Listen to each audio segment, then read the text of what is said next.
We are here to listen to various experts who have contributed or who are continuing to contribute to the future of urbanization, particularly looking at how we can address urban planning issues or urbanization issues using ICT and different service solutions or business solutions tied to this. We are also looking at how we can be able to leverage energy solutions tied to ICT so that we can be able to guarantee sustainable urbanization of Africa, and lying under the overall goal of the forum that's aiming at transforming Africa.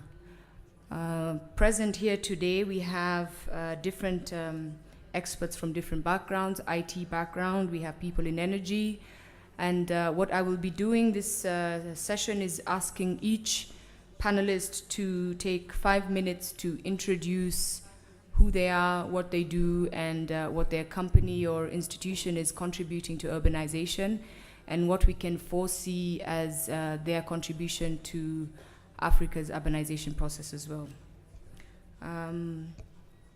I'll be the moderator for this session. My name is Lilian Mupende. I work with the city of Kigali in the Department of Urban Planning and Construction Permitting. And I hope that this will be a very interactive session where we can get to define our way forward, especially for African countries. We'll start with Ms. Song, who is the Senior Vice President in charge of Enterprise ITC Business Unit for KT. Thank you.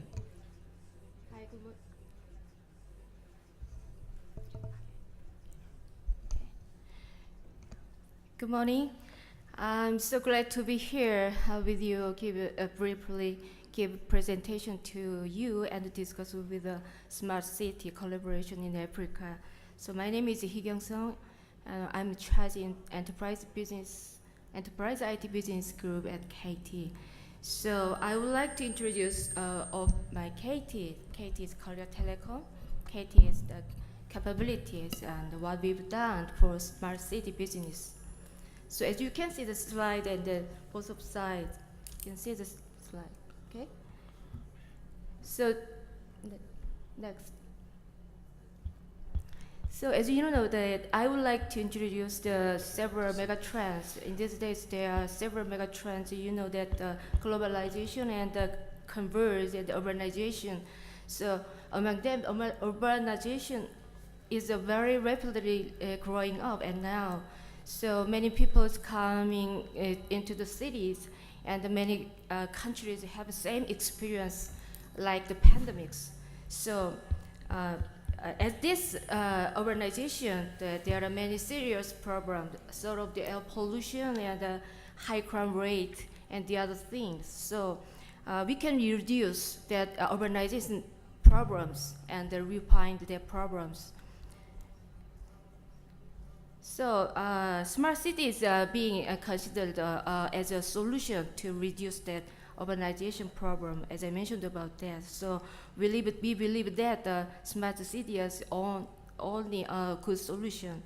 So can you believe that according to the recent research report, there will be more than 3,500 smart cities is going by the end of the 2050.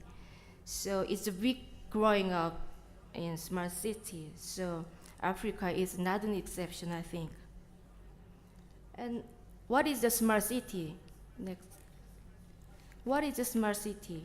So I think from now I would like to smart city. So can you imagine, as you can see the slide and several the images, cities are composed of many components, sort of the building and street and the park and the public places.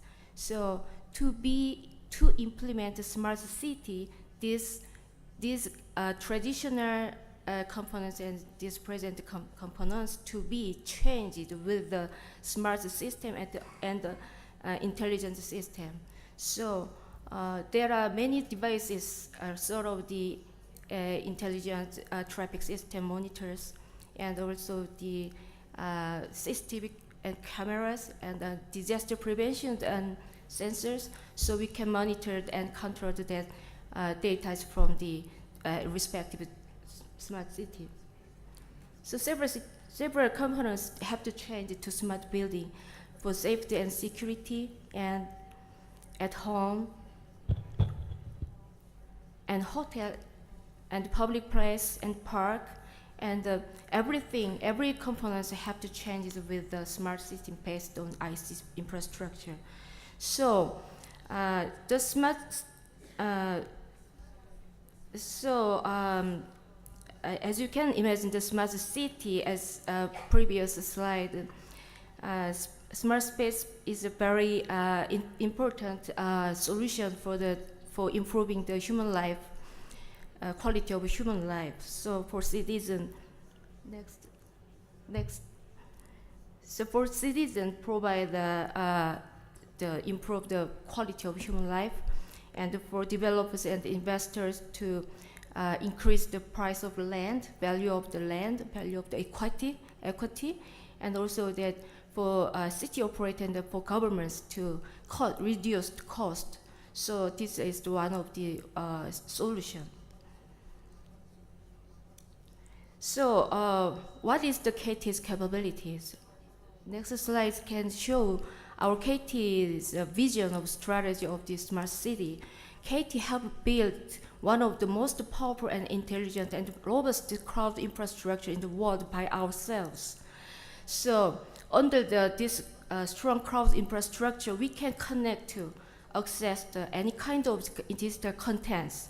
Digital contents is not just contents this is converted with a special industry like of education, healthcare, and weather information, and logistics, and etc.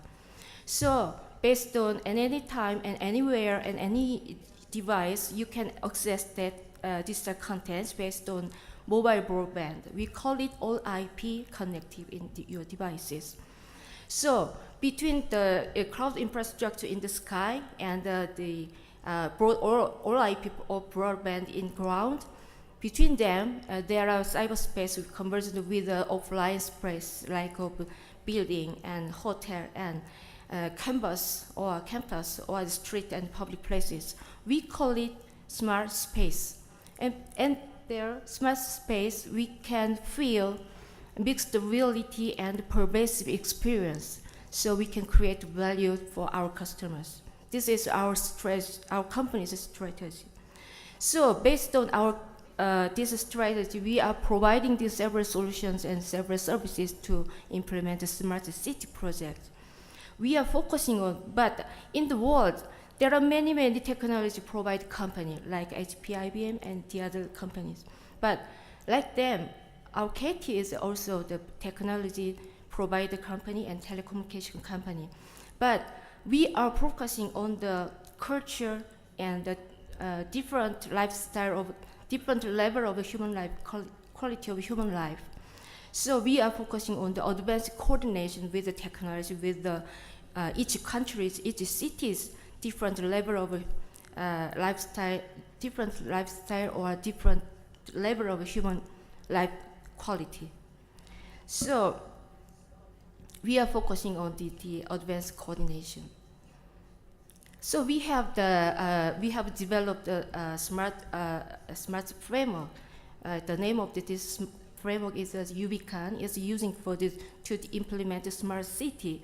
So based on this framework, it is very easy to develop integrated solutions like this in this slide. And there are BAMs, means building management system based on the facility management system or the weather information management system, so like these solutions. So we can provide every smart solution, smart traffic services, smart the other your traffic information system to customer for the convenient life using this smart framework. And also we are providing the methodology like process.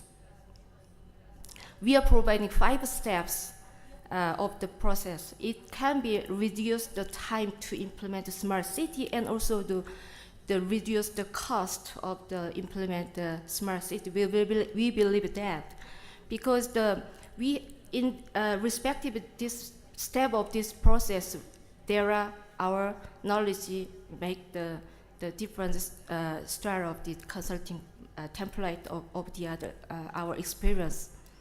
So at this among this step is visioning step is very special and very important stage. We provide at this stage we provide the graphic image and the service scenario, what you expected after the finished smart city project. So for our customer, it is very useful to help to imagine what is the final image after they finished their smart project. So what is KT's capability? I would like to introduce our capabilities, our experiences of several our projects. For our capabilities, we have, as I mentioned about the UBCAN, is the framework of a smart city, okay, smart city project. So it's a world-best platform, we believe. So in their platform, there are many solutions and many services to integrate it to provide customers project. And next is 12,000 people we have, qualified professional to implement smart city project. Means these, they are especially special for the network engineering and the broadband infrastructure, and develop the software, develop the services, and based on framework. And next is 61. Can you imagine what is that? This number is our project number of our project, what we've done. So we have delivered 61 iconic project for smart city project in not only in South Korea, but also in the global. And now several project is processing it globally. And next, one of that I would like to introduce one of the best practice of our best project of smart city. Dongtan City is a very small city. Was very small city nearby Seoul. Seoul is our capital city of our country. So Dongtan is a planned city.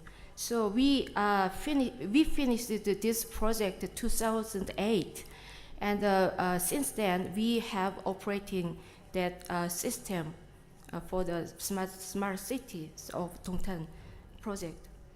I would like to highlight the importance of result of the after finished this smart city in Dongtan City. According to the local government of Dongtan City, the report, according to that report, decrease the crime rate, and also the increase the value of the equity, value of the building, or the reduce the cost of the operator in the government. So, and also the happiness quality is upgrade and upgrade. So, and the next is one is the biggest practice of our experience.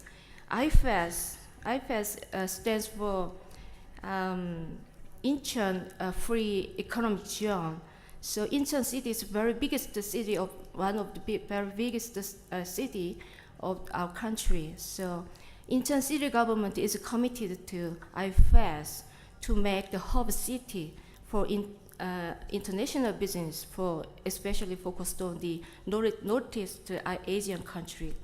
So as you can see the previous slide.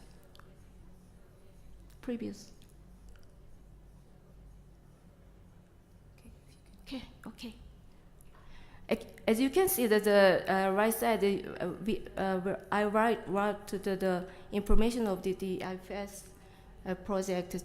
There is a very big size budget they have, and then from the 2003 and until 2020. So long-term project and a big, huge project. So I would like to introduce the how to build the smart city in Incheon, especially IFAS. So push the button. Okay. As you can see the slide, to first time to build that smart city and build the conduct and the basic pipeline and like of the broadband network pipeline, and after that, in the corner of every corner of the street, and we embedded the Wi-Fi access point in the street lights, and then people can access everywhere, access the data from using the Wi-Fi zone, so access the useful information from any other kind of servers. And after that, yes, anywhere and anytime you can, our citizens in Incheon City provided several information. Please, final slide.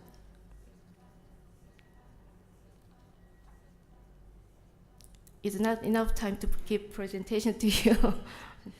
So yes, and the final, my last last slide. So I'm sure Africa is the new frontier country in the world to have best practices to build a smart city. So KT is Korea Telecom as a traditional a telecommunication company. We were a telecommunication company, but we have faced many problems. So we can try, we have been tried to transfer and innovate to be a global ICT global leader.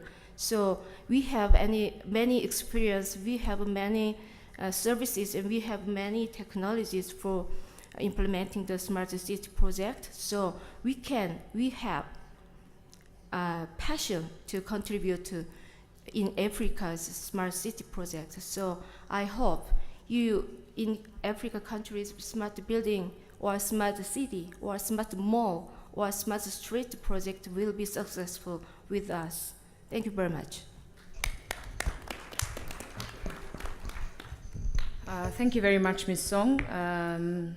That was quite an interesting introduction into our discussion today. She's helped us to understand the role of smart cities in defining our future. She's not only looked at it from the perspective of introducing ICT in service provision, but transforming further into improving the quality of the life of the people. I'll take one of the best examples we have here in Kigali.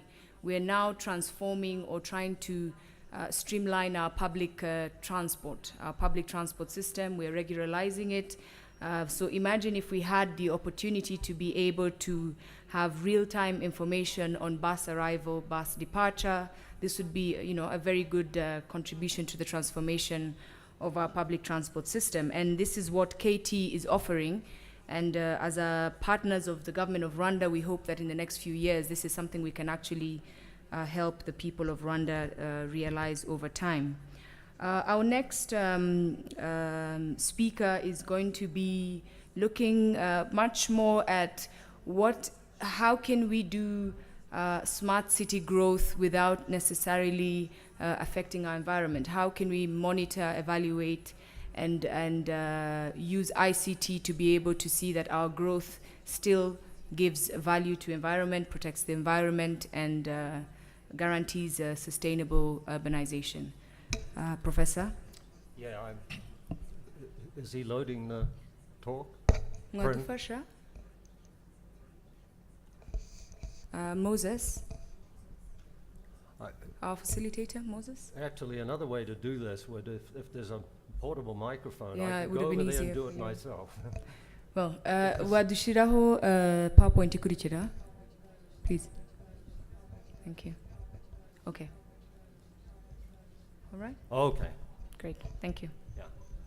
I'm going to see if I can stand up, because I can't see anyone, and I'm sure they can't see us. This works, doesn't it? So I'm going to be, I've only got 3 slides that I'm going to show here, but they are in fact animated, but the good thing is he's just putting them up without the animation, given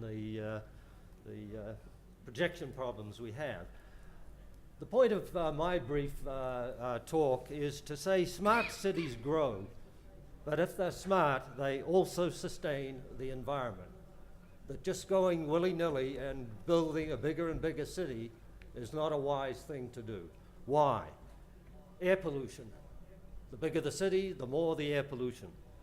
That affects human health, it affects downwind ecosystems, impacts on them, and it's especially ozone and particulates that are the danger to human health. I want to emphasize particulates in particular. These are things like the diesel exhaust. Those are the most dangerous things you can breathe for humans, and they're the biggest source of human health problems in the world today. Cleaning up particulates, and diesel exhaust is a very good example, is something that has to be thought about very seriously. There's the issue of water pollution when you're building a bigger and bigger city. Climate. Climate is changing today, and it is going to change even faster going into the future. Building infrastructure for a city that doesn't take into account that climate is going to change, and you want a city infrastructure to last for 30, 40 years, you've got to think ahead that far to understand it. So the big issues for climate change for cities are, of course, the health impacts of heat waves, and for energy, of increased cooling demand for cooling, and therefore more energy required. Now you see a dilemma. More energy is required, and if you're producing that energy with fossil fuels, for example, you're getting more and more pollution, right, as the city gets warmer and warmer. And finally, the urban heat island effect is very well known and well studied, and that is as buildings get closer and closer together and bigger, they maintain the heat. They keep the heat and make what used to be cool nights very warm nights, because you've got a source of energy at night, the infrared emission of the buildings in a mega city. Okay, that's the problem. What about the solutions? The solutions, first and foremost, involve energy efficiency in buildings and transport. What do I mean by efficiency? I mean get the job done using less energy.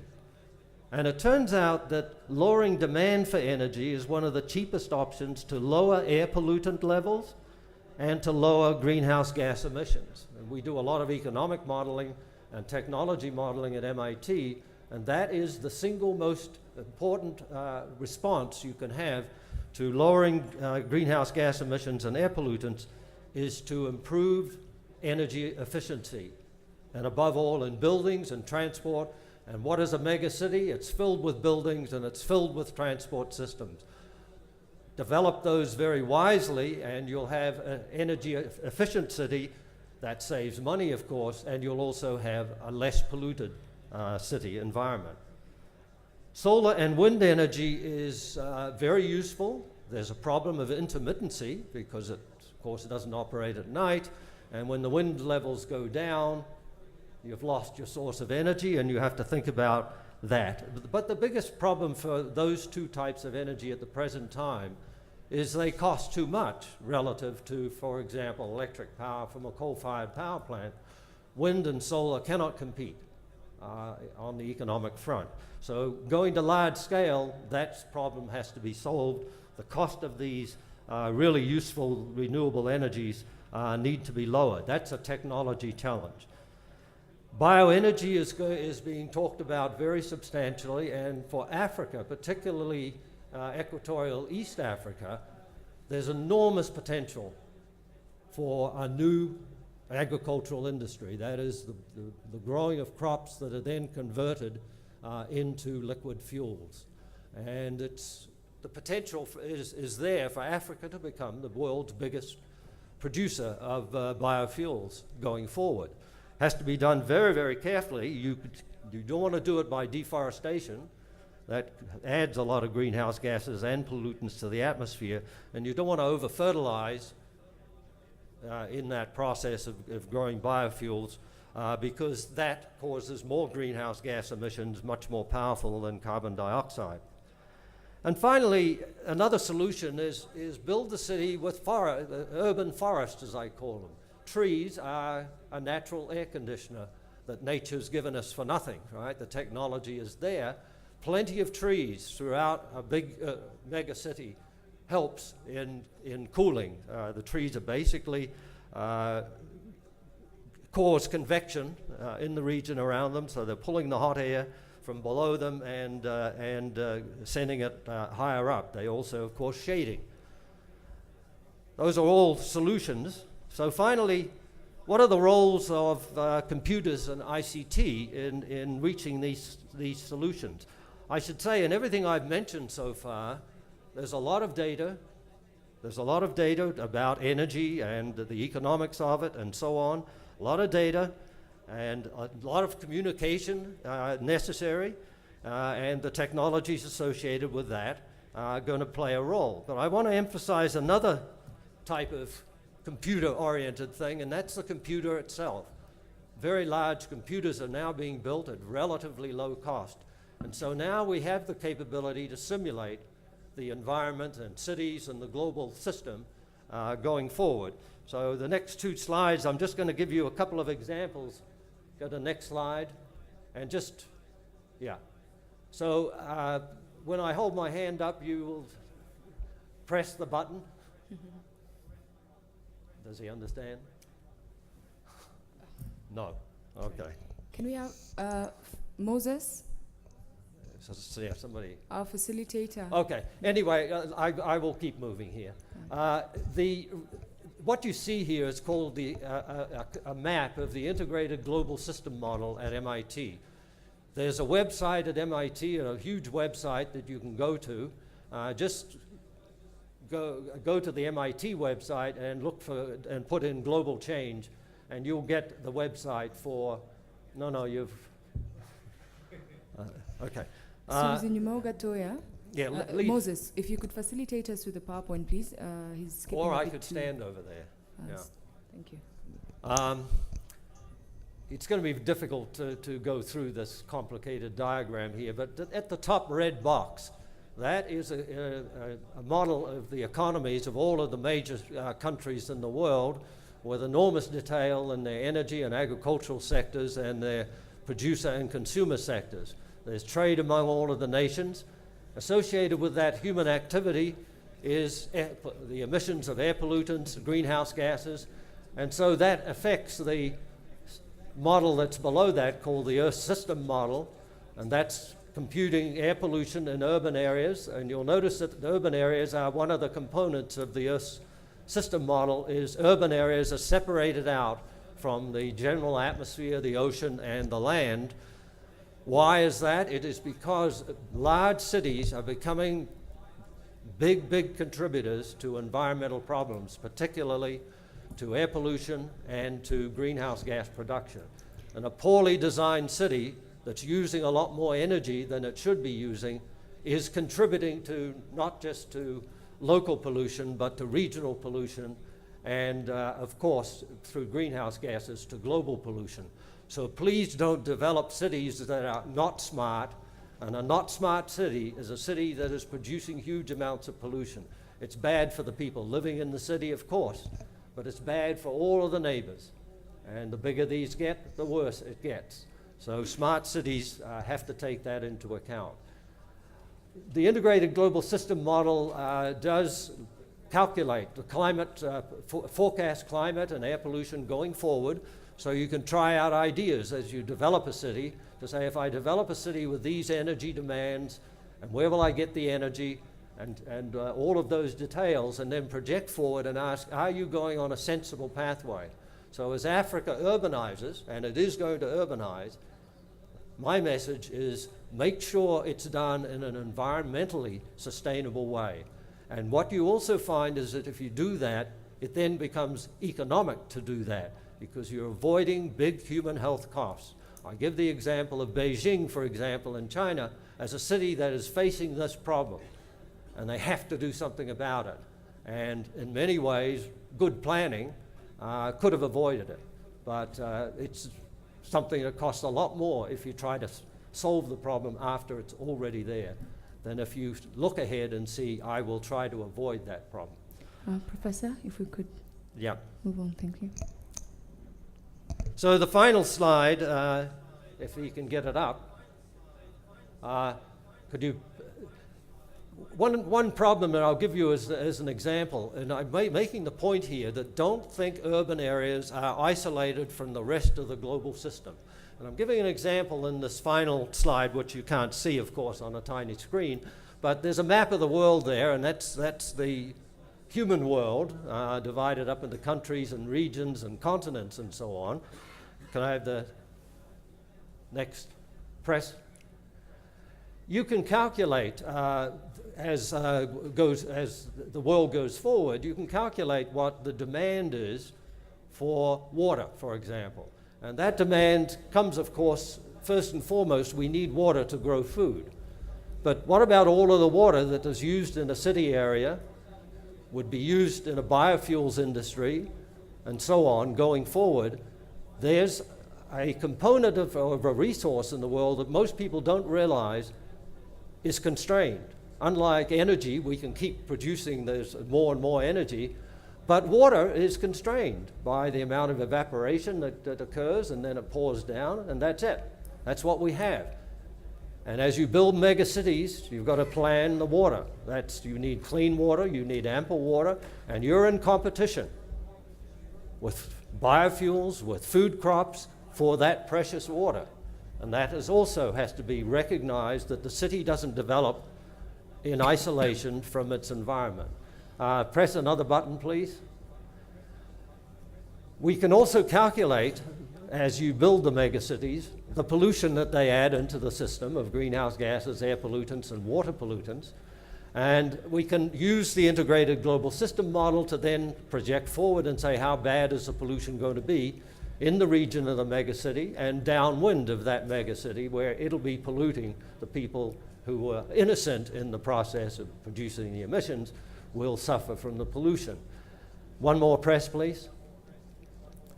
And finally, the map now I have of Africa, the one on the right-hand side was, of course, Africa as a country, a series of countries. The one on the left-hand side is Africa as a series of watersheds, of drainage basins. And this is the constraint that everyone will live with. You've got a water supply, and there are lots of drains upon that water supply. In many cases in Africa, you share the drainage basins with other countries even. So as you go forward, and as megacities grow and demand for water grows in those megacities, the competition for water will intensify further and further.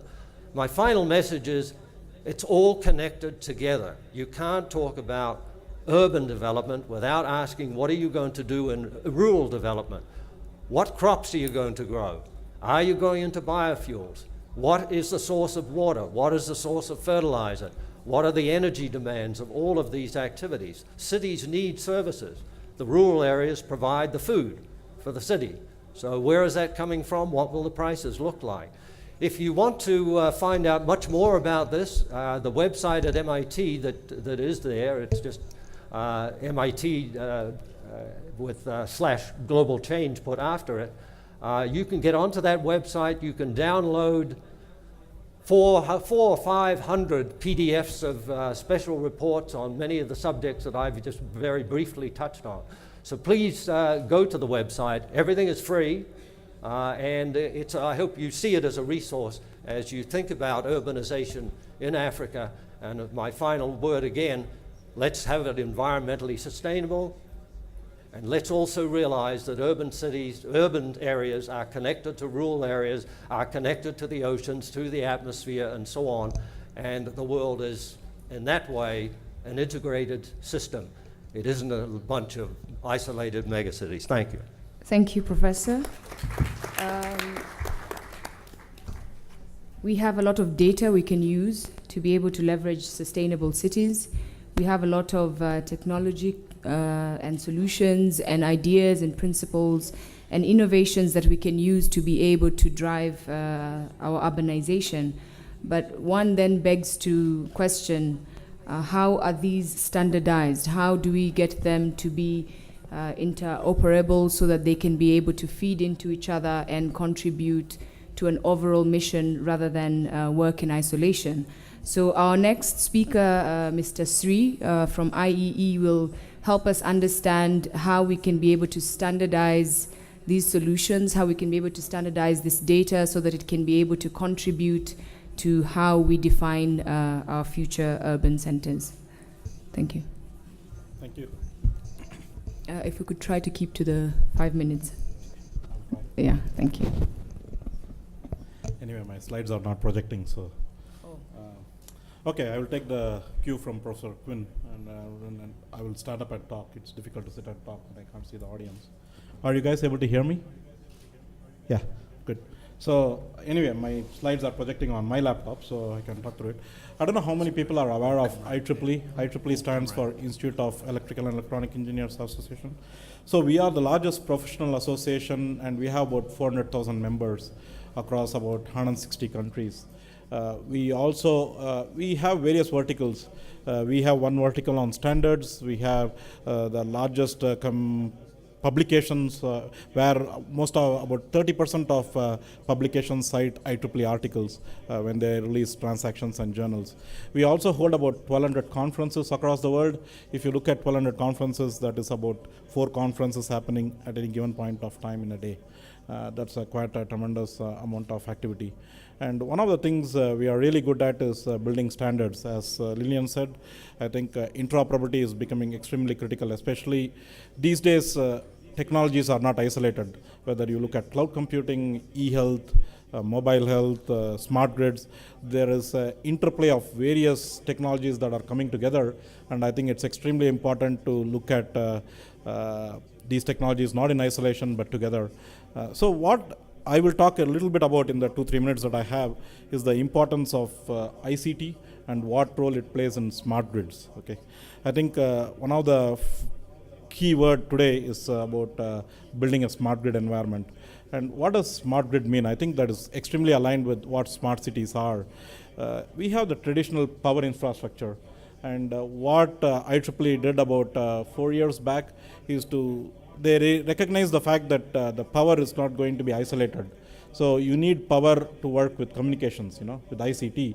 On top of it, you just not only have a two-way communication across your traditional power, but on top of it, you also have to have software systems to support it, the IT applications. So this is a combination of your software/IT, communications, and your traditional power grid. And if you look at the contribution percentage of each of these three, in a smart grid, it's as much about communication and IT, which contributes about 65% of what we call as the smart grid system. Why are we here in Africa? I think it's a growing region. We are doing a lot of activities in a lot of our developing nations. I work out of the India office, and I think one of the ways I think we are going to be sustainable and make sure that we build these cities properly is to adhere to certain standards, make sure that systems are interoperable. IEEE has 10 regions, and Region 8 is one of our regions which encompasses Africa. It's Europe, Middle East, and Africa. And we have about 8,000 members in Africa, and we are trying to see how we can leverage the expertise that is available here to come to platforms like IEEE. So one of the things is we want to facilitate two-way dialogue. It's what IEEE can bring to the society through technologies that has already been developed. But equally importantly, I think people miss out what the experts in the local region can bring to IEEE and to make our standards and our activities truly global. There are a lot of requirements that are very regional. There are some requirements, for example, in India, the humidity range, the salt content, the temperature variations, they are all extremely different to what you would naturally see in Europe and then probably in the US. So I think it is extremely, extremely important that we build capacity in the country, we build leadership, and we make sure that this leadership comes within a global platform to contribute to global standards development. One of the things I would like to talk about smart cities is about mobile health. I think it's extremely important. Today we are living in a very mobile world. When you get up, you switch on your phone. When you go to sleep, you probably do not even switch off your phone. You probably keep it on silent. I think in that context, anything you do through mobile phones is extremely, extremely important. Today you do banking through mobile. I don't think anybody worries about doing transactions using their phones. And we have a fairly robust activity in the space of what we call e-health or mobile health, how personal healthcare devices can work together and how they are, again, interoperability is a key issue.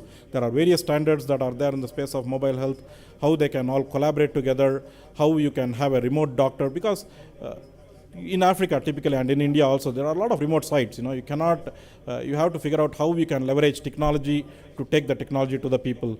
And I think I will leave with the last message saying that IEEE is for advancing technology for humanity. I think anything that we do has to have an humanitarian angle to it. And I'm here for the next 2 days. We can talk at length on the various aspects I touched upon. We can discuss this and how we can collaborate in this region. Thank you.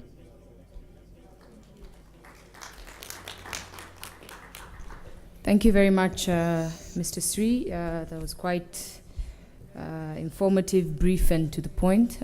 You got us to a different perspective of the discussion that I would like to open up by introducing our next speaker, Mr. Peter Elliott from YPro. Sorry, let me, hold on. Yeah, sorry. Peter does not have a PowerPoint presentation. I think he'll take on from what the approach that Mr. Sri has taken and, kind of introduce us into what YPro does. And especially, looking at what Mr. Sri has concluded on, taking solutions, taking technology to the people. By taking it to the people, how can we then move from standardization into making it a sustainable solution for people to use? If you can share with us the experiences from your company and how you've been successful in, being able to provide solutions that reach out to all the people and how you envision it contributing to Africa's urbanization. Thank you. Great, thank you. Morning, everybody. I haven't got a presentation. This is turning into a paneltation. I always come to these things either on this side or listening or speaking, hoping that I'm going to leave understanding what a smart city really is. Can you tell me, put up your hand if you really think you know in a short, sharp sentence what a smart city is. Oh, I have one brave person here. There's so many definitions of what it is, and I think, and we've heard some of them today, the word smart is extremely well used in this sector. So just let me tell you a little bit about, I'm from Wipro, which is a system integrator, about 150,000 people and about 8 billion turnover. And my role in that company is to look after consulting for media and telecoms, and it includes the smart city space. But particularly, it's to look and work with our clients about being consultative and understanding their business challenges and generating outcomes. And that's it for the company bit. I'm here to try and explain to you a bit about what I've learned. I'm interested in the business of technology. I'm not interested in the technology itself and how it works, because we can do anything with our technology, but what will work? What will people pay for? What is it? Where are we solving problems that people have and businesses have in their daily lives? We start with technical visions, with unbelievable technologies, which are great, but so often I see, and in the projects I've been involved in are, big, large-scale projects. Masdar, Zero Carbon, King Abdullah Economic City in Saudi Arabia. The challenge is the same. What is the valuable problem you're solving for the people and businesses there? And we need to reflect on that, because the business model behind this has got to fly. It's got to make sense. Now, the professor here gave us some very good examples, I think, about how the systems were interconnected, which is very insightful. I learned a lot there, thank you. So my view is cities are collaborative. They're built bottom up. They're not built top down. None of the cities we have today have generally, the big successful cities have not been built top down. Bottom up, incremental, innovative, involving everybody there. We need to make sense of data, share the data around. Government's role there is to make sure we enable the sharing of that private data, sharing of the data, and enabling the infrastructure. But let people get out there, collaborate, and solve their problems themselves. So from the bottom upwards, it's about solving complex, valuable problems that you and I have in a city. We all have problems. And what are the ones that we're willing to pay for? Not just from a personal point of view, but from a government point of view. So really, that's what I want to say about smart cities is make sure we're solving valuable problems and then figure out the technology. You know, Steve Jobs had a great quote where he says, start with the customer experience and then work your way back to the technology. And I think that's a great way of viewing what we should be doing with technologies in these cities. That's it, thank you. Thank you very much, Peter. I like the idea of saying that we need to know what the public is willing to pay for, what adds value to their quality of life or day-to-day activities. The government is here to create, like you said, a framework for us to be able to share this data, a framework that allows for infrastructure that will support this.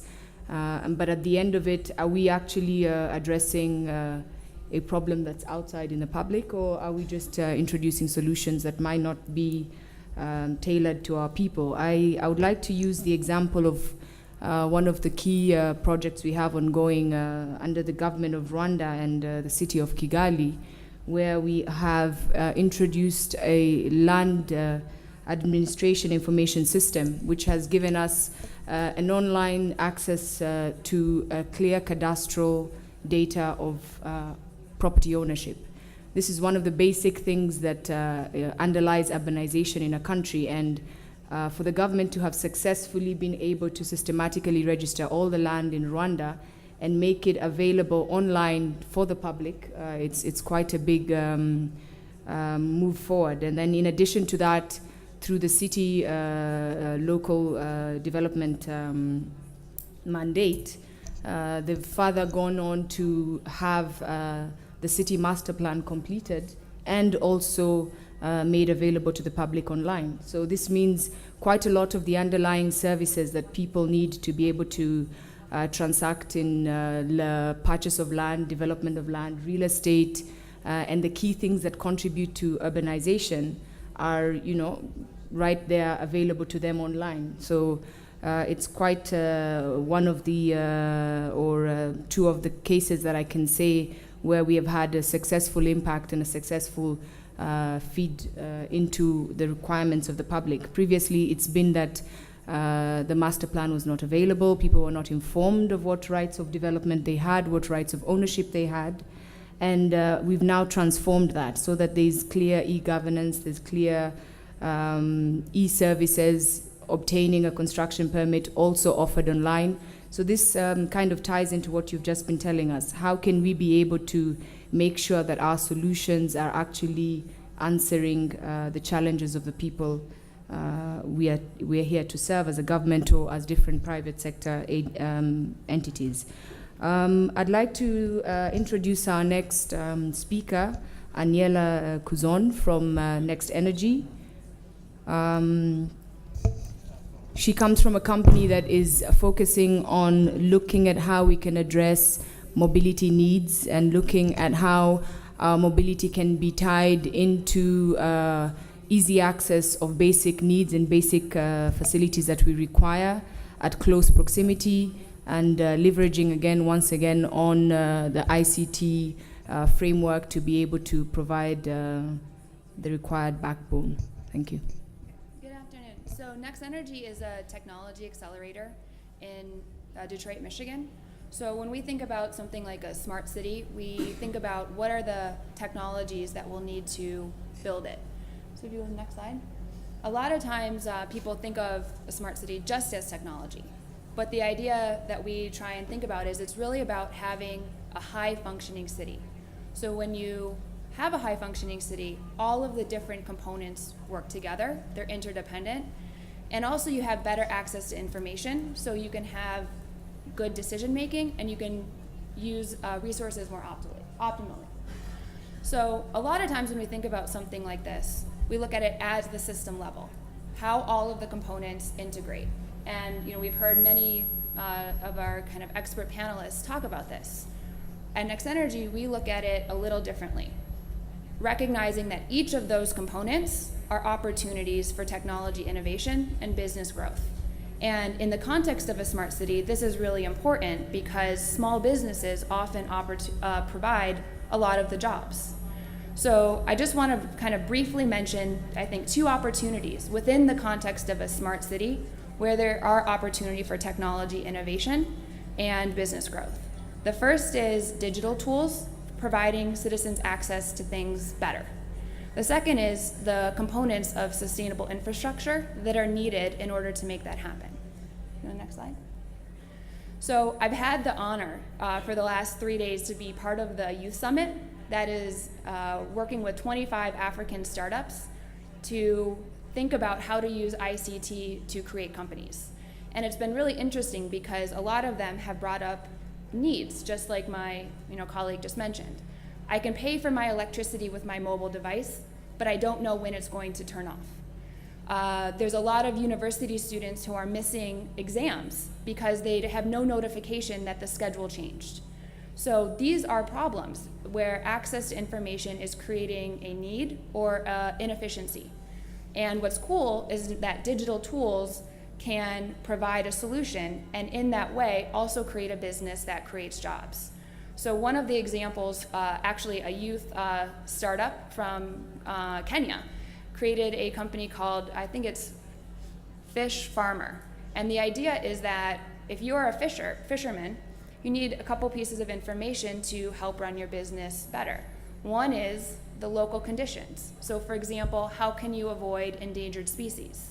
The other is market prices. How can you know which markets to go to and that you're getting a fair price? Digital tools can address this.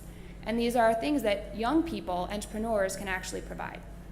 So this is a great opportunity for innovation and business growth. And then the last thing I just kind of want to briefly touch on is when we talk about these things, a lot of times people talk about the ICT infrastructure that's needed, broadband, et cetera. What they don't necessarily think about are the energy demands for the ICT itself. So in the US, there was a recent report saying that 2% of electrical power consumption is just from data centers, and that this is rising by 36% a year. So when you think about this is a problem for the United States because we are trying to develop our sustainable energy plan. And we already have a pretty stable, efficient electrical grid. When you're starting to build out your grid, in addition to adding all of this new demand for ICT, it becomes even more complicated. So starting to thinking about how to create, to integrate technologies and leapfrog over the previous system. Things like DC power versus AC power.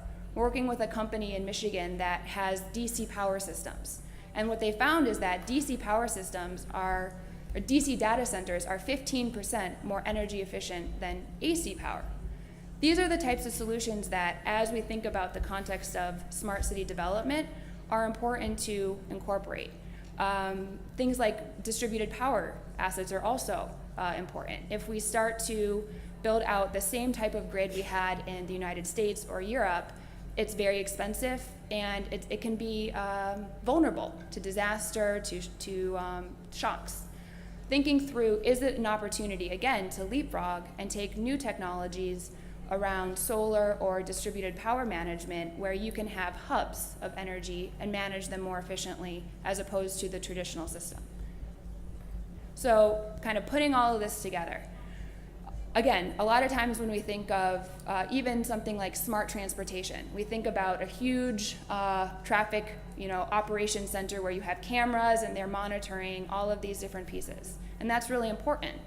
But it's also important to think about the components that they're managing. So for example, streetlights. Streetlights are very important to transportation. They're also very important to public safety. When you have lights during the night, streets are safer, crime goes down. But what happens when a street light breaks? Right now, it breaks and you have to go send someone to find out where it is, why it's broken, go back to the central office and fix it.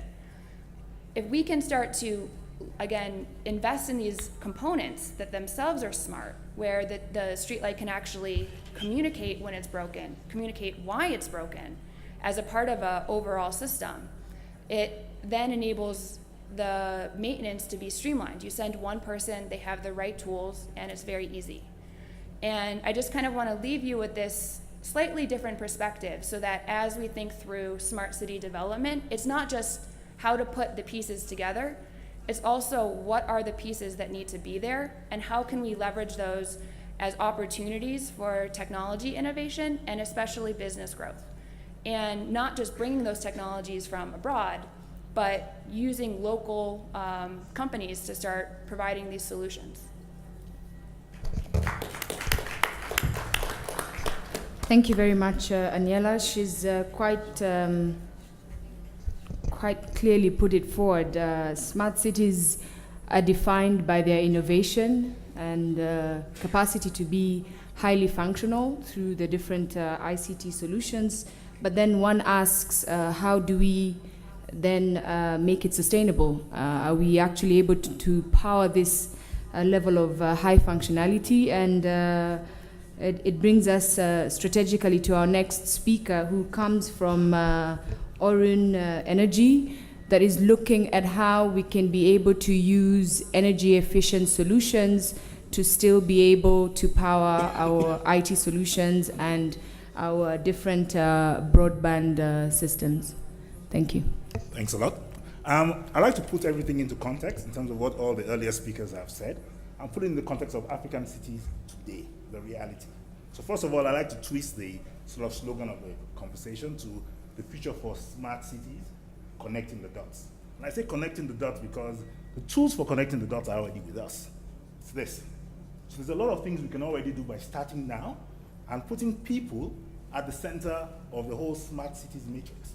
Because without people first, then you really are not doing anything. You're not changing mindsets, you're not developing capacity, and you're not basically putting demand on city planners to say, we need to have change.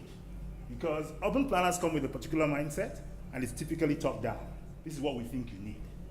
As opposed to people who live their daily lives, who understand what their needs are, and who say, using these tools, no, this is actually what we need. Force you into a conversation, and let's talk and dialogue about it. So that's something we must put in the background. The second thing we must recognize about where African cities are today is this issue of energy. Every single African city, including Johannesburg, is suffering from different levels of power deficiency. So you can calculate them. There are different levels of outages on a regular basis for Accra, for Freetown, for Lagos, where I live. It's actually virtually non-existent. And it's a major challenge to get power 24 hours a day. So what that means is that we have to start looking at alternative sources to begin to drive growth. Second dilemma is that whole sort of rural-urban drift that's happening, because as you make cities better to live in, people want the same things you want. They're going to come from those rural areas because they want to watch cinema, they want to have their mobile phones, they want to charge their mobile phones. Just even that simple issue of just being able to charge a phone. If a rural community doesn't have power, then guys can't charge their phones to use it. So all that then essentially benchmarks the quality of life. So that's another issue we need to look at and regulate. So I'm going to try and give you certain examples of what is possible and today and what we can do. First of all, I take Kigali as a city, beautiful place. There's also clearly an energy issue that's coming up. Everybody wants, they like it here. I mean, I came here the first time, I said, wow, I love to live here.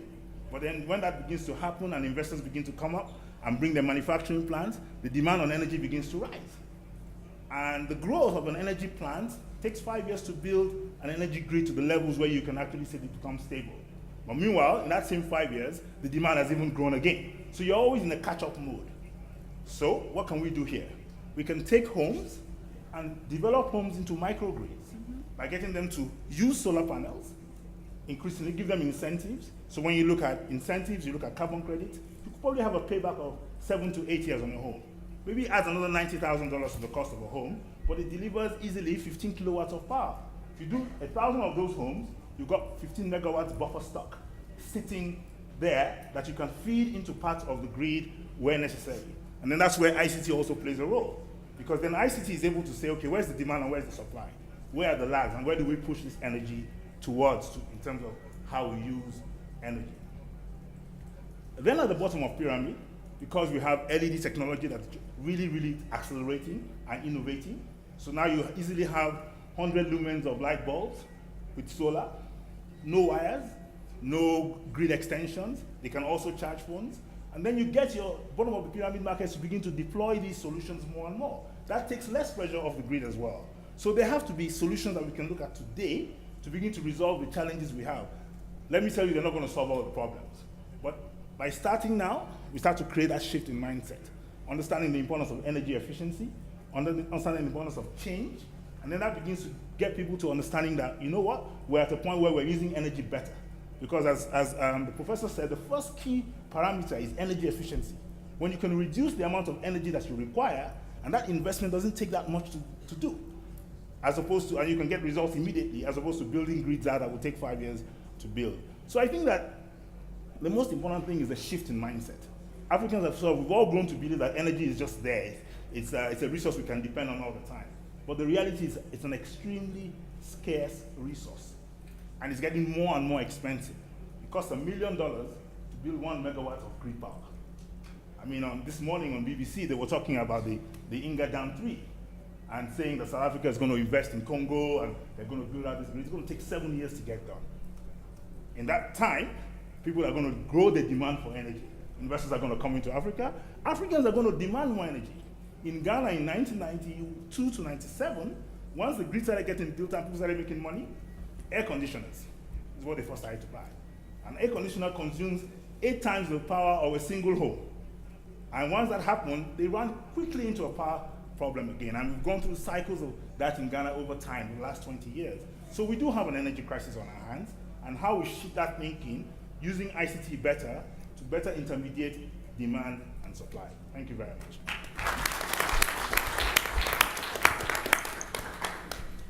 Thank you very much, Kwabena. I'd like to kind of open up the session for a bit more interactive Q&A, and also welcome part of the audience to be able to, throw a couple of questions towards our panelists. But just to start it off, I'd like to run this back to the professor.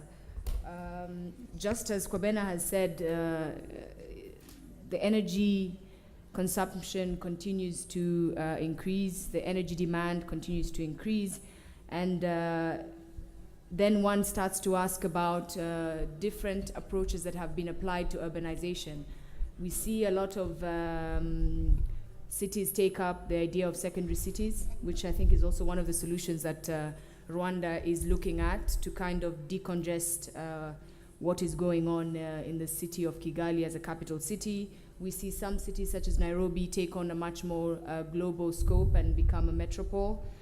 So looking at these different approaches to urbanization, and then looking at the energy demand, and then reflecting on what you said about the cost of alternative energies and how they, at the startup might not be an immediate solution for a lot to take, because it requires quite significant initial investment right from the beginning. How can we, transition from the challenge of the initial cost, but still be able to answer our challenges to energy limitations that we have right now? Thank you. Yes. Let me just use solar energy as an example going forward for cities. I think certainly for cities in equatorial Africa, lots of sunshine. So it is a resource there. As I mentioned, the real problem right now is simply the cost of the technology. Photovoltaics is expensive, and in most countries it is being subsidized one way or another, or only the rich people can afford to put photovoltaics on their roofs and so on. So lowering the cost of photovoltaics is certainly one of the big aims of programs at MIT, is to look at innovative new ways that don't have to use silicon, very pure silicon in producing the solar panels. As the cost goes down, then the issue of deploying it is rather interesting. You can put solar panels on the roof of your house, and you can replace the roofing tiles that you have now and just put tiles that have photovoltaics built into them. And people replace their roofs on a routine 20-year time frame or so the installation cost in many ways is zero. So if you can lower the cost of the technology itself, then I think cities are in business, and this includes everywhere in Africa, not just cities, but rural areas, because you can deploy these at very low scale. And they are, then you've got an issue of storage of energy, of course, but there are lots of good ideas about how to do that. So I'd say for first and foremost, answer to your question would be a technological quest is to both lower the cost, and another way to lower the cost, of course, is to make the solar panels themselves more efficient. Instead of converting only 10% of the solar light that they absorb into electric power, if you can get 20 or 30%, that's lowered the cost by a factor of 2 or 3 in doing that. So that may be the way in which the cost is lowered. And the other way, of course, is moving away from silicon. Now, I happen to believe that certainly for equatorial Africa, solar is surely on your table to be looked at very, very carefully because of the way it can start at very low scale, as the previous speaker mentioned. If you have to put up $1 billion to get your power plant, that may not be the sensible way to go, particularly if that's a coal-fired power plant anyway. So solar is on the table. I could talk about many other examples, but certainly that's one. Thank you very much. Aniela, coming from Next Energy, a company that's also investigating different alternatives to energy and how we can link them into our solutions, what do you see us leveraging or us looking at as alternative solutions to energy for Africa? I think the professor brought up a very good point that there's a cost element for renewable energies as opposed to fossil fuel. But I think places like Africa, where the cities are growing very fast, manufacturing is growing very fast, and there are large areas that currently don't have a stable grid, are very different markets than markets like the United States. United States, when you install a solar panel, you are competing with an existing grid. And because of that, cost becomes one of the primary factors. Before I worked in Next Energy, I actually lived in China for 3 years building power plants in the Western China, where it was similar, very limited electrical grid. Cost was not the main factor. You had manufacturing, especially manufacturing operations, where they could not have a grid disturbance because it would interrupt their business and it would be detrimental to their operations. So this changed the whole cost reliability parameters. And I think when you start to look at solar, and especially as our friend from Orion Energy mentioned, how it compares to building out the grid over 5-7 years, sometimes you can't wait. Can't wait 7 years to have a stable grid. So things like distributed solar with energy storage and a microgrid all of a sudden become an attractive solution. And it's an opportunity for places like cities in Africa or even rural areas that are building out innovation zones to again leapfrog over what the United States and Europe did, and think about how to build distributed power systems that can then be linked up later. And this may be slightly more expensive, but it will provide the energy that's needed now, or at least more quickly. And I just want to kind of add in that point because reliability and access to power can sometimes be even more a driver of investment than just the cost. Yeah, I think there are a couple of points I would like to add. I think you brought an interesting aspect of rural China. I think some of the situations, especially coming from India, there are similar aspects. So one of the activities we are trying to do is DC in the microgrid. For people who do not know about India, there are about 300 million people who do not have any access to power.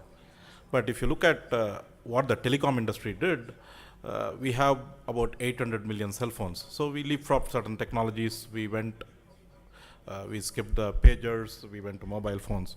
So what they are trying to do is, these people in the rural areas, they are able to charge their phones. They are able to pay for it, but they don't have electricity. So we are looking at different business models on how we can engage, think differently in giving power. Maybe the telecom providers can become a distribution company. They are able to put up a plant there to power up their, their routers, and they do it through, for 4G, there is an emphasis on moving to solar, and they will be generating a lot more power than they require, and then they can feed the local habitats. So I think microgrids are going to be very essential when you look at these kind of aspects. Thank you. Thank you very much. So I hear innovation, I hear alternative solutions, and I go back to what Peter said earlier. Do we still understand quite clearly what we mean by smart cities? Are we talking in the same language? Are we understanding it in the same language? I like the fact that he asked the audience if there's anybody who understands what smart cities is. Quite fortunately, we got one person, I think, who indicated that he understands quite clearly what smart cities is and what it's looking for and what we should be aiming at. If I could kindly ask our audience, the specific gentleman who indicated that he could be able to contribute to our understanding of smart cities, if you would kindly come forward and assist us in, giving us a different perspective to the understanding of smart cities. Kindly introduce yourself first and give us a bit of a background of who you are. Thank you. Always get RF interference if you're close to a speaker, for engineers in the audience. My name is Zain Khan, actually. I live in Kigali for the last couple of years. Been in the ICT industry for about 35 years, coming from Toronto, Canada, and I'm consulted in Africa for the last 16 years, doing capacity building and so on and so forth. But anyway, I, rightly or wrongly, was one of the initiators of this concept of smart Rwanda, having studied smart villages from the Malaysian model and the Indian model and the Brazilian model. What I found was it was a much larger context vis-a-vis what we talk about smart cities, i.e. actually starting down at the village level in the case of India and Brazil and Malaysia, and moving up into the metropolises, connecting things like transportation, automating the transportation systems, providing healthcare systems using ICT, enabling, leveraging ICT, sharing power grids and the telecom networks, ICT networks, whereby you're using the same fiber backbone to connect and to provide both power as well as ICT. So that the whole sharing concept kind of reduces the overall costs of the model. So the whole idea is really to deliver using ICT services in the process of transforming cities and villages. And I think I heard many things here talking about the power situation and others. I think the focus I heard today and take away from my perspective was probably more about smart power, etc., versus smart cities from the concept of what we started talking about in Rwanda back in November. So I didn't hear a whole lot, maybe I didn't get it right, I didn't hear a whole lot about the concept of smart Africa as I perceive it, versus I think the focus here has more been on the power delivery systems. So my perspective is much broader. It's talking about smart education, smart business transformation, smart healthcare, smart education, using ICT as a leveraging factor. And of course, power is, I include power and broadband in the same context, because both of them are essential enablers in order to do that. And of course, there's other pieces to it, such as if you're going to have cities and villages connected together, you're talking about massive amounts of data. You heard from the Facebook today. So you obviously need to have some sort of, and actually what we think is that you could actually empower the young people, because if you open the data public data. I'm not talking about obviously military data and critical data, but if you open the data, it has allowed many countries to create employment for the youth. You were talking about applications which are not being developed today. So if you open the data about, let's say, a number of visitors coming in, maybe somebody could create an application for hotels and transportation and tourism and sites to go and say, there's a very good report by McKinsey which was talking about how a concept like open data has created trillions of dollars in revenue for countries. So that's also part of this smart Rwanda, smart Africa. Yeah, thank you very much. Before we open up to take a few more questions from the audience, Kwabena would like to contribute to what Khan has just said. So, Yeah. I think he's very correct in looking at all the other issues, transportation being one of them, smart education being one of them. But I think it comes down to the centrality of what defines and enables all these various services happen. And if we haven't built that framework and the foundation first, we can't really be talking about getting those to grow. Otherwise, they will collapse right back. So I think it's key for African cities to define what fundamentals do they have to have in place first and foremost. When you have that in place in phase one, then you can begin to develop and build out all the other elements, which correctly is part of the whole idea of having a much larger ecosystem or a much larger framework for delivering a smart city project. Thank you. thank you very much. If we have anyone in the audience who'd like to, we'll take the gentleman at the back and then follow on with the two. Thank you. Yes, I think this is an interesting topic, and I think there's a couple of things that I'd like to hear from the panel on. One is, how and what role does government play as the convener of the community's requirements for both the ICT infrastructure and the services that need to be delivered to the population, so that you can build this flexible framework that we're all implying? Because it's not an absolute. Once you build the power plant, even if it's a micro, you're out of capacity at some point. And so there's great ideas and there's a bottom up, but there needs to be, from my point of view, some sort of convening, and what role should government play, or multilaterals play, who often fund these infrastructure projects, in building that framework for what the requirements are. Otherwise, you end up with fragmented requirements and the pieces of the puzzle don't fit together. So I'd be curious to hear about what your thoughts are on that.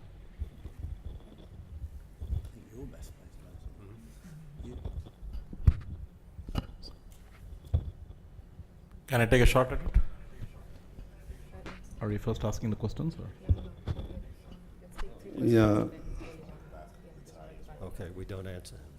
Thank you for the good presentation.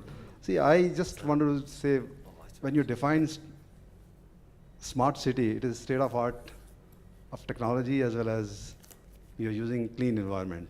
So state of art technology, you're putting it with ICT and clean environment, we are talking about solar energy and other things. See, when we are talking about smart city, this is not the real new concept if you are talking. In our olden days also, there were master planners who are planning. This is also like a smart city. When they are planning the city, they were looking at it where the industry area should be. Industrial area should be somewhere near the bay or somewhere the river, so that the disposable thing should go over there. The environment should be clean and everything. So then later on, what happened in like city in Delhi, they have done this. They have done very well. Industrial areas was outside the city. People were staying. But then what happened? The environment was created. Pollution was created by the automobiles, the transport. And it was in 1992. It was declared in Delhi. The city cannot be. People can't walk if we have to. We'll find some alternative solution. So what we did, instead of using cars running with petrol and benzene, we have find some other way, natural gas. So compressed natural gas have been used to do this. Today, once again, if you're talking about smart city, are we looking at this, as Mr. Khan says, we have to have a consolidated system. It's not that you're doing only ICT, you're putting all state-of-art technology, and then you're not looking at the transport, you're not looking at the roads. what are going to happen? So far, the technology in solar energy has come, but it is not really developed well. When you look at solar photovoltaic cells, how costly it is. When we are looking at, we were talking about Nigeria, there are 100 villages, there's no power. And we were looking at, why can't we have each village, we can give a 1 megawatt solar power station. It could be maintained by villagers themselves. We can give them technique. And then somebody said, I'm from the World Bank. Then somebody said, World Bank is not giving micro funding. We said, okay, why can't we take 100 village and give strip of 100 village people $100 million and give them 1 million each and let them maintain themselves. But still, when you look at the technology, even in solar, it is not really developed because things are not coming up. And I would like to really see from professors, MIT, I'm from IIT, so I would like to really understand from you whether still the technology is there or we need to do a little more work on it. Let's take the last question at the back and then we can.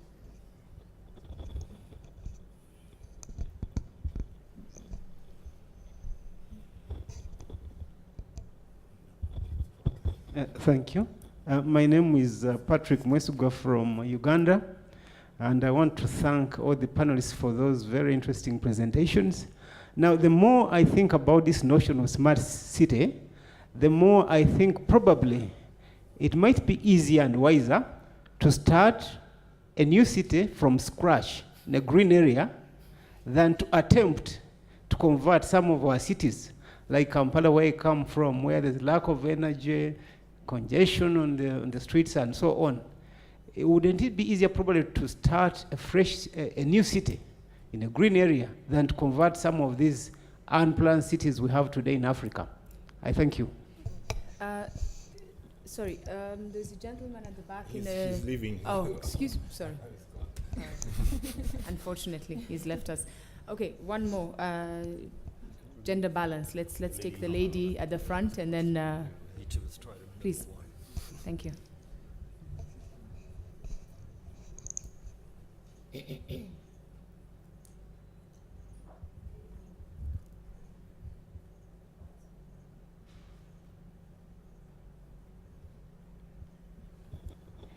Hi, good evening. My name is Faduma, and I just have a quick question about integration. Oftentimes, we always talk about energy, environment, but I also find that a lot of times people are not educated about environmental issues and are not educated about the issues of CO2 emission and using fossil fuels and how that's contributing climate change. So how can the government of maybe in African countries integrate that kind of education within companies that are trying to come to Africa or are developing more work here? And how can we open up the dialogue of energy issues, environmental and climate issues, so we can have more knowledge before people start buildings and doing other projects within the city? Okay, thank you very much. I'll take a few of the comments and questions, give a bit of an idea or an understanding of how we have been looking at it from the perspective of the government of Rwanda, but on a much more smaller scale as the city of Kigali. I might not address all the solutions that the entire government of Rwanda is looking at, but at least I can give you a bit of an idea of what we are doing at the level of the city. I'll start with what my colleague from the World Bank highlighted. The role of urban planning, the role of master planning, the role of having a planned city as part of the underlying framework for establishing a smart city. This is beginning to become one of the most important elements behind defining a good city or a well-developing city. And what we have done, for example, at the city of Kigali is that we've done master planning that's not really gone from top-down structure, but has approached both top-down and bottom-up. And we've included different stakeholders and different public in defining what would be an interactive community where you can be able to get a lot of the basic facilities that you require much closer to facilitate public transport and things like this, which previously were not taken into consideration.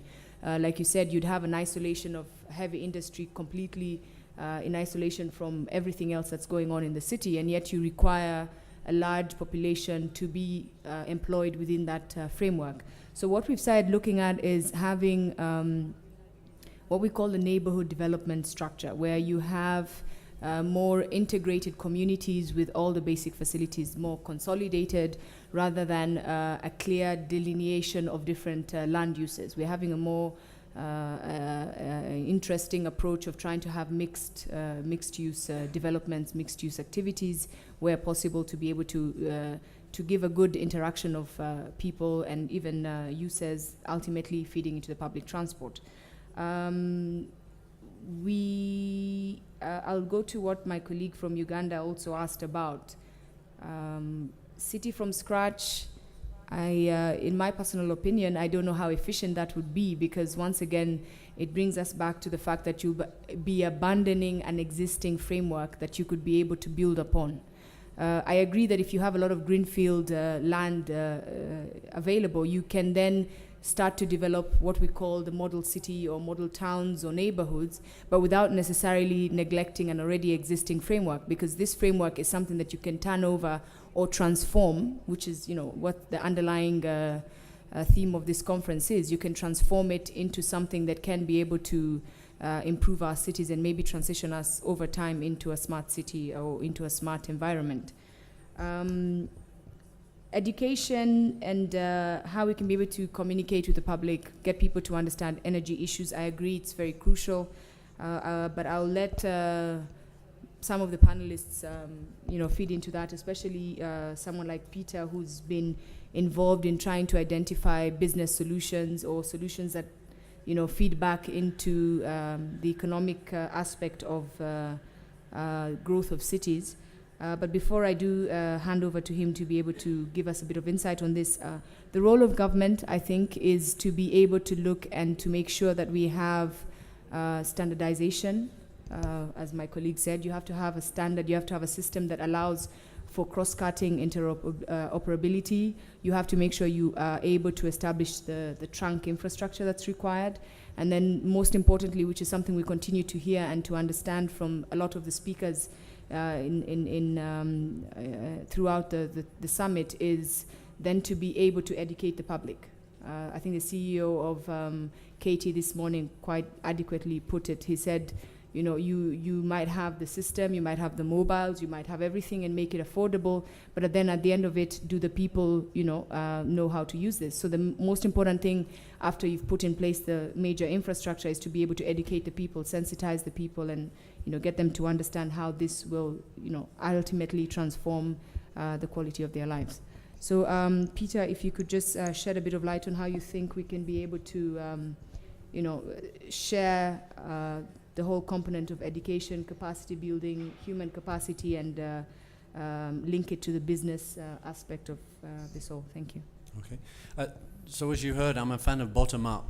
Bottom-up doesn't work for everything. So, some of these power and infrastructure projects take a long time. And that's where I think the smart and the city bit separate.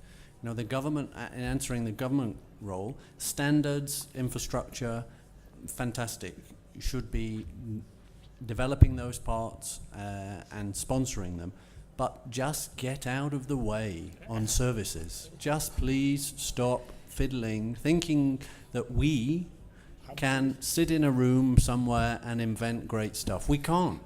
Just imagine, Aniela talked about this fish market thing. Great. Imagine if in 1 month, 1 million people did that on a small scale, thought of a new app, got it going. That's not 20, 30 years, which, some of the King Abdullah economic city is going to take 25 years to build. These people leave the services to the people with the problem, enable them, let them get on with it, stick to the infrastructure. You don't understand the problems that people have got.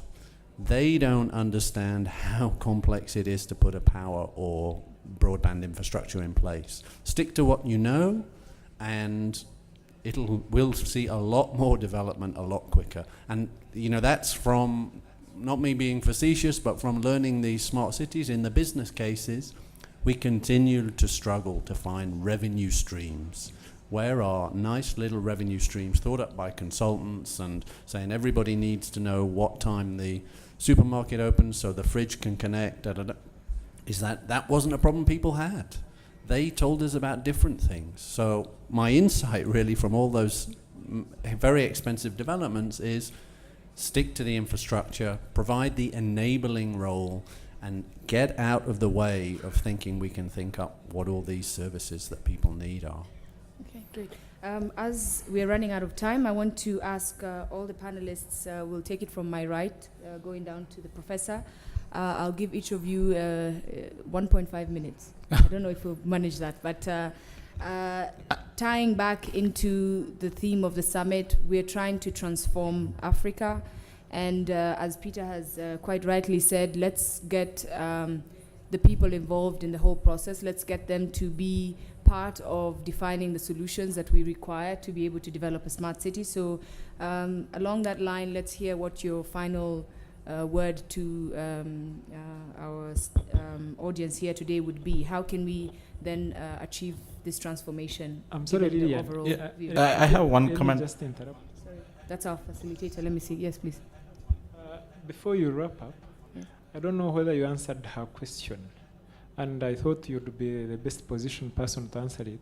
She raised a question on environmental consideration in planning. And maybe let me emphasize it by picking from what Professor Prin said, that cities are the great contributors of environmental problems. My name is Moses Turatsinze, and I work with Rwanda Development Board. My background is urban planning. But recently we got an investor, a local investor, who came to RDB and said, approve, give us a certification, and we go around and collect all the computers and the used computers, we want to take them. We did not approve that. It became an issue. Now we are looking at how do we come up with a regulatory framework for recycling of ICT gadgets. So in Rwanda, we are excited with smart gadgets, smart computers, smart phones, that is the message now. Are we considering the environmental effects? Because these ICT equipments do not last for long. How are we recycling them? How are we planning for that? For example, in the city of Kigali, do you have someone, an environmental expert, to help you in planning to have all those considerations? And that's what she was asking, environmental aspects in city planning and development. Maybe if you could touch on it before you give a wrap-up. Sorry, I thought I'd captured that. I think from the perspective of the city, we have looked at different environmental components that have been incorporated into our city master plan. Probably our main focus has been the idea of introducing different solutions to the management of our limited resources, electricity, water, and how we can recycle these. Most importantly, as I highlighted before, is creation of neighborhoods, because when you consolidate people in a more agglomerated structure, you can be able then to better use resources, better leverage energy solutions, as well as protect the environment. But directly to, let's say the specific example that Moses has introduced about, how we handle our recyclable waste or non-recyclable waste, and how we can be able to take up, create a more environmentally sensitive environment. This is a new frontier in the country. This is a new area in the country, and we're just beginning to set in place the regulations, the standards to manage all the different sectors. We're not only looking at IT as an example. If I'd go specific to our department and what we do, we're also looking at recycling of construction materials. We have quite a lot of construction materials that's feeding into waste that we cannot be able to recycle, but that could actually be turned into recyclable materials. So yes, I agree with you. We need to enhance this, but you can be certain that it's something that is actually on the frontier of what the government of Rwanda is focusing on, even in the DPRS2 over the next 5 years. I hope that answers adequately. But there's room for us to discuss even in further detail after the session. So if you'll allow me, I'll ask the panelists 1.5 minutes, just kind of wrap up what you would say would be your message to the audience and to anybody else listening to us today. Thank you. Before I wrap up, I just wanted to add one thing. Standards are not driven by government. Standards are driven by people. So it is still a bottom-up approach. So you can still follow. For example, people who do not know, you see the Wi-Fi signs. Wi-Fi is IEEE 802.11, and it's built by about 800 independent developers. It's and that is the most ubiquitous standards we have today. So just to clarify that. So in terms of summary, I think we have had extremely good discussions. Of course, a lot of it circled around smart infrastructure. I absolutely take that point that capacity building and smart education is extremely important. I think that is the fundamental basis for any society to grow further. And I think combined with smart governance, what you are doing in Rwanda. I'm very excited to be here in Rwanda because I think you have the necessary ingredients here in place today when I go around. And I think this will allow for a lot of activities in the coming years. And I'm sure most of Africa will benefit from certain key examples that is happening in this city and in this country. Thank you. So I just want to leave with kind of 3 major points. The first is, I think that if you think about smart cities, you can break it down by time periods. Some things are short-term investments with short-term payoffs. Other things are long-term. Infrastructure is long-term, but things like web and mobile apps are much shorter. There's much of a less investment, and the turnover for change is much quicker. So I think when you're thinking about how to transform into a smart city, support for entrepreneurs and young people who are developing these digital tools is very important, because they will reach people the fastest, and they're the change that will require the least amount of time and the least amount of money. And I think there is a role of the government in that, not necessarily in creating those services, but creating the ecosystem that supports entrepreneurs to gain the skills, the shared access to resources, and the education, so they understand how to run those businesses cost effectively and efficiently. Then if you look at kind of longer term transformation, there's a huge opportunity as you're investing in infrastructure to incorporate new technologies. Doing things the way countries have done in the past will not be good enough, because there will be more people, more energy demand, more water demand, and we have to make things work more efficiently. It's very difficult to integrate new technology, especially into infrastructure, because it can be unproven. Figuring out the magic mix of how to create infrastructure that is stable, efficient, cost-effective, but is also driving down the energy use and creating more efficiency is I think going to be very important in terms of smart cities. And then lastly, again, to kind of address our colleagues' question about both colleagues' questions about the role of government and the environment.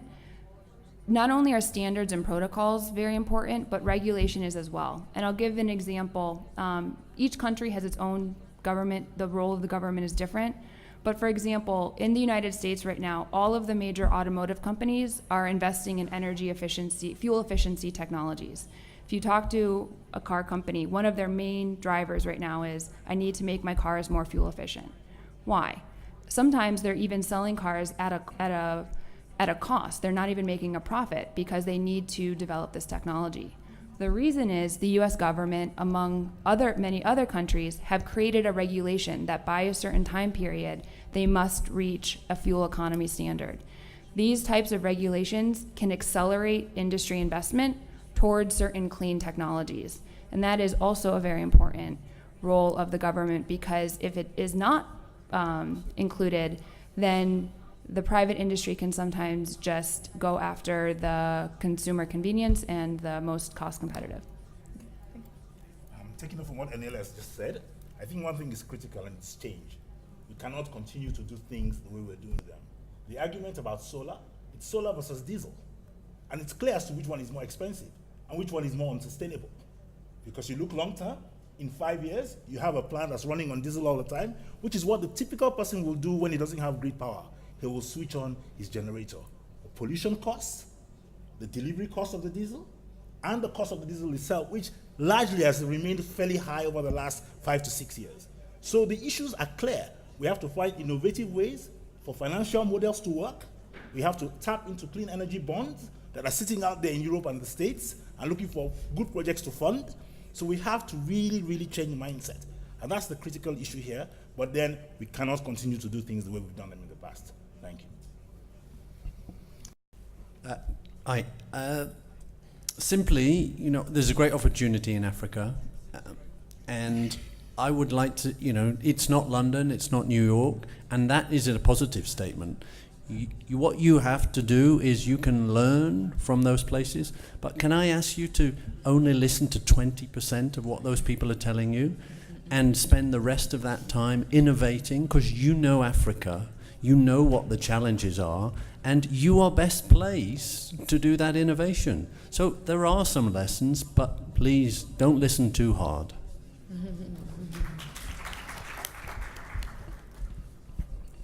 Let me finish up by addressing several of the issues that came up in the questions by simply asking the question, from all the work we do with the integrated global system model at MIT, what is the cheapest way to transform the energy system going forward so that it produces very low and, in the long run, zero greenhouse gases and zero air pollutants? It turns out that the cheapest way is to use the market mechanism to its fullest extent and to not involve the government in anything except, for example, putting a price on the emissions of greenhouse gases and air pollutants. That's all. That's the government role. And then you'd say, okay, let's put a tax on diesel fuel, tax on gasoline, and that tax is guaranteed to rise over time.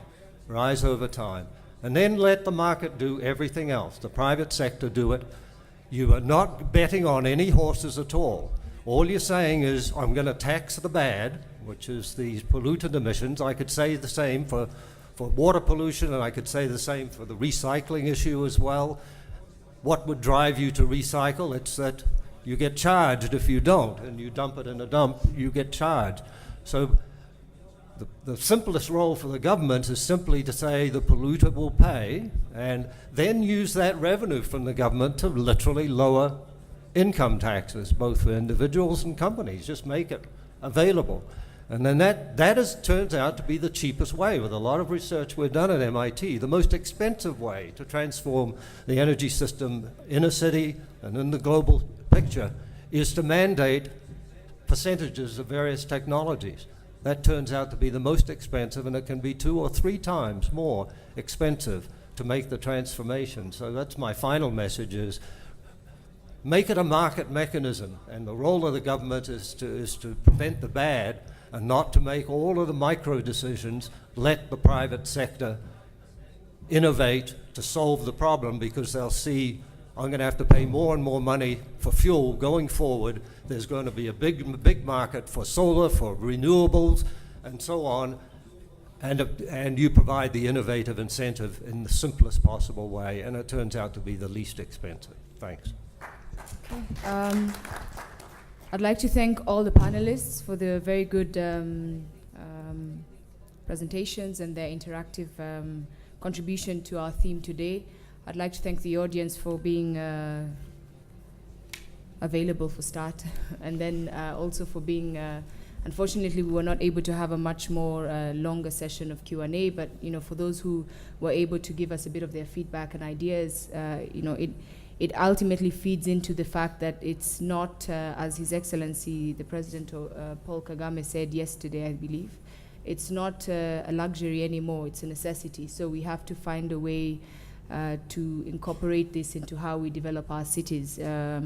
My colleague Kwabena said it once again, we have to change our mindset, we have to change our way of doing things. We cannot continue to do things as we have been doing. So as we leave, I'd like to just kind of put together what all the panelists have said and remind us that We have to promote innovation, but most importantly, we have to remember that there's a clear definition of the roles of the different players in developing a smart city or defining the future of our urbanization. But these roles, again, should be interactive. They should not be in isolation either. They should be feeding into each other, but with a clear definition of what each entity or which player in the whole structure should be doing. So as we leave for our lunch, I'd like to wish you all bon appetit and hope that we will continue to have an interactive session over lunch and probably into this afternoon's sessions as well, which ultimately feed into what we're discussing with regard to transforming Africa. Thank you for joining us and have a good day.